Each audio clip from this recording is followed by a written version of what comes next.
음, 음. 비타민 B에 대해서 다시 설명하도록 하겠습니다.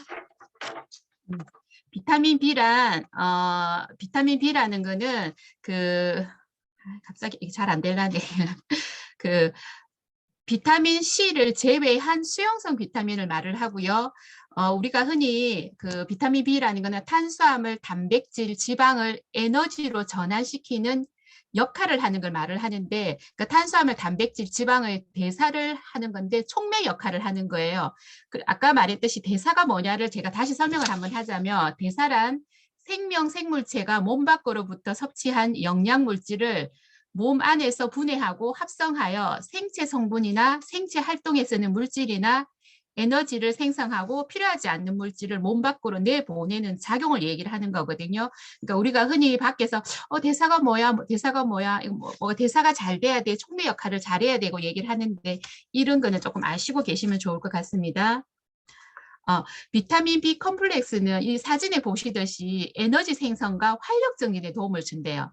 요즘에 현대인들이 왜 늘 피곤해, 만성 피로야, 입에서 늘 스스로가 계속 만성 피로라고 내뱉을 정도로 필요하다는 걸 많이 호소를 하는데, 요즘은 그런 것 같아요. 제가 코로나가 너무 길어지다 보니까 사람들이 그 몸이 느끼는 피로도도 있지만 외부로 느끼는 그런 분위기에서 오는 피로도도 한층 더 있지 않냐라는 생각을 조금 많이 하고 있습니다.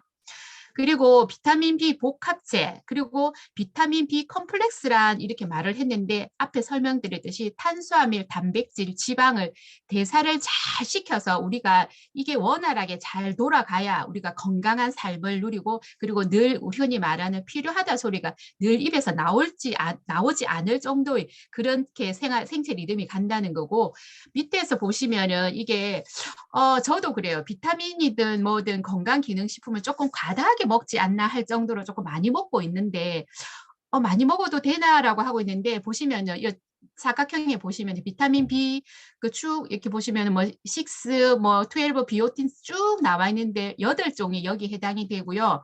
그리고 아까 말했듯이 단백질, 지방, 탄수화물의 대사작용을 하는데 반드시 필요한 거고, 그리고 여기에서도 어느 하나라도 부족하게 되면 이들 대사에 영향을 끼친다고 이렇게 나와 있기 때문에 대사가 얼마만큼 중요한가를 볼 수 있고요. 그리고 다량 섭취해도 체내에 축적되지 않냐라고 계속 물어보실 수 있는데, 전혀 상관이 없다는 게 수용성 비타민이라서 매일 보충해야 된다는 걸 아실 수 있습니다. 그리고 영양 성분이 이게 저희가 이렇게 각에 보시면 나와 있는데, 보시면은 저도 이게 약간 처음에는 조금 의아했어요. 왜냐하면 100%를 우리가 기준으로 봤을 때 뭐 60%, 70% 많아야 100%였는데 3,333, 2,857, 처음에 저도 이게 인쇄가 잘못됐나라고 생각할 정도로 너무 다량이라서 조금 걱정을 하고 다시 봤더니 이게 맞더라고요. 그 다음 화면에 보시면은 비타민 B가 우리 여기 빨간 그래프에 그 100%라고 되어 있죠. 100%로 봤을 때 3,333. 뭐 비타민 B2 같은 경우도 2,000대가 넘어가고, 특히 여기 보시면은 비타민 6 같은 경우는 비타민 B와 맞먹을 정도로 엄청 많은 양이 들어 있거든요. 그래서 이 많은 양을 먹어도 될까라고 그거 걱정하실 수 있는데, 그건 나중에 뒷부분에서 제가 설명하도록 하겠습니다. 그리고 그 비타민 여기 8종이 각각 하는 역할이 다 있어요.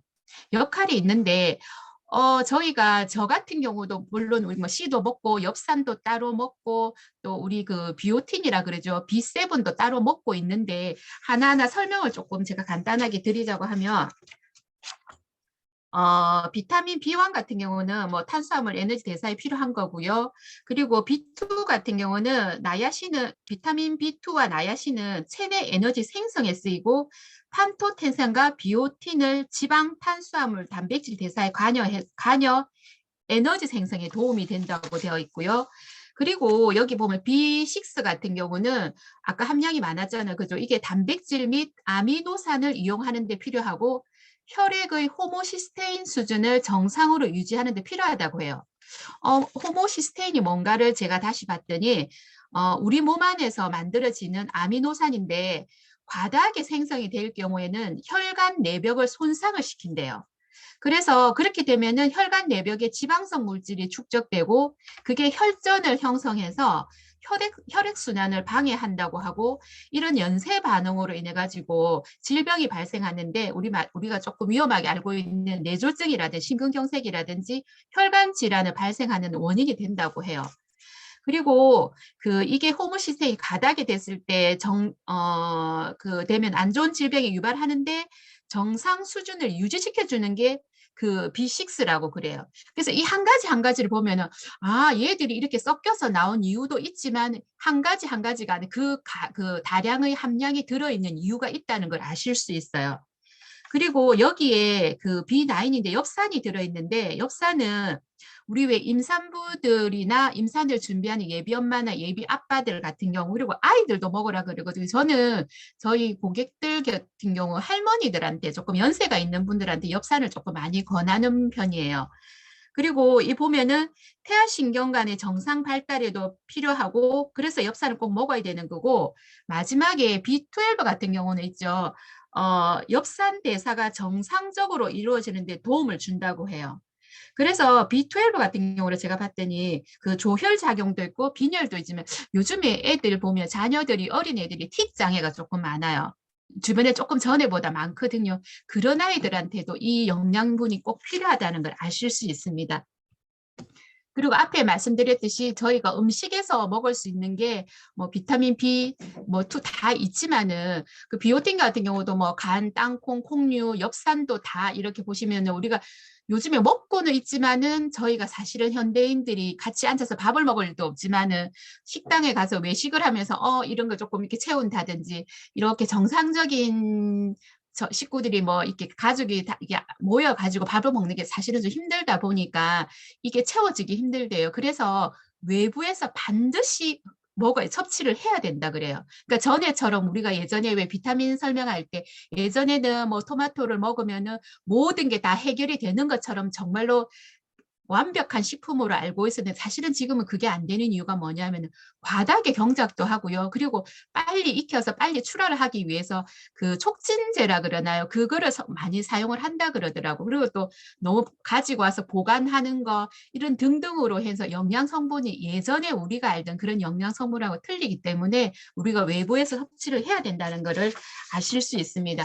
그리고 이걸 아까 제가 앞에 말씀드렸던데 면역 비타민이라고 하는데 이 면역 비타민이라고 얘기하는 이유가 요즘에는 정말로 면역하지만은 비타민이라든지 뭐 유산균이라든지 우리가 이렇게 오메가라든지 거의 드시지 않는 분이 거의 없을 정도더라고. 그리고 이게 또 중요한 거는 이 비타민이 또 어디 좋냐면요. 다이어트의 필수 영양소예요. 저희가 다이어트를 식품을 보다 보면 우리 왜 쉐이크에도 보면은 영양 성분을 쭉 보면 뭐가 들어있냐면 곡물만 들어있는 게 절대 아니에요. 비타민 종류가 얼마만큼 많이 들어있는가를 보실 수 있거든요. 그러니까 왜 이게 있어야 되냐면은 탄수화물, 지방, 단백질을 에너지로 만들어주는 역할을 하는 게 이 멀티 비타민의 비타민 B군이거든요. 그러니까 내 몸에 들어온 음식들이 에너지화 되지 않고 그리고 계속 쌓이다 보면 이게 결국은 지방 축적이 된대요. 그래서 당뇨라든지 성인병 그리고 계속 다이어트에 실패하는 그 원인이라고 될 수 있고 그리고 체질이 비만인 체질로 바뀌어 버린다는 것을 알 수 있고요. 그리고 B군이 내 몸에 부족하게 되면은 섭취한 음식물들이 계속 앞에 말했듯이 에너지가 안 돼서 그래서 계속 피로해지고 지방이 축적되고 이래서 그런 체질로 바뀌기 때문에 꼭 비타민 B는 챙겨 드셔야 된다는 거고요. 그리고 앞에 말씀드렸듯이 우리가 외부로부터 이거를 먹지 않으면은 이걸 보충할 수가 없대요. 그래서 꼭 건강기능식품으로 보충할 필요성이 있다는 걸 보실 수 있습니다. 그리고 애터미 제품에는 계속 얘기하듯이 엄선된 부원료가 항상 들어있어요.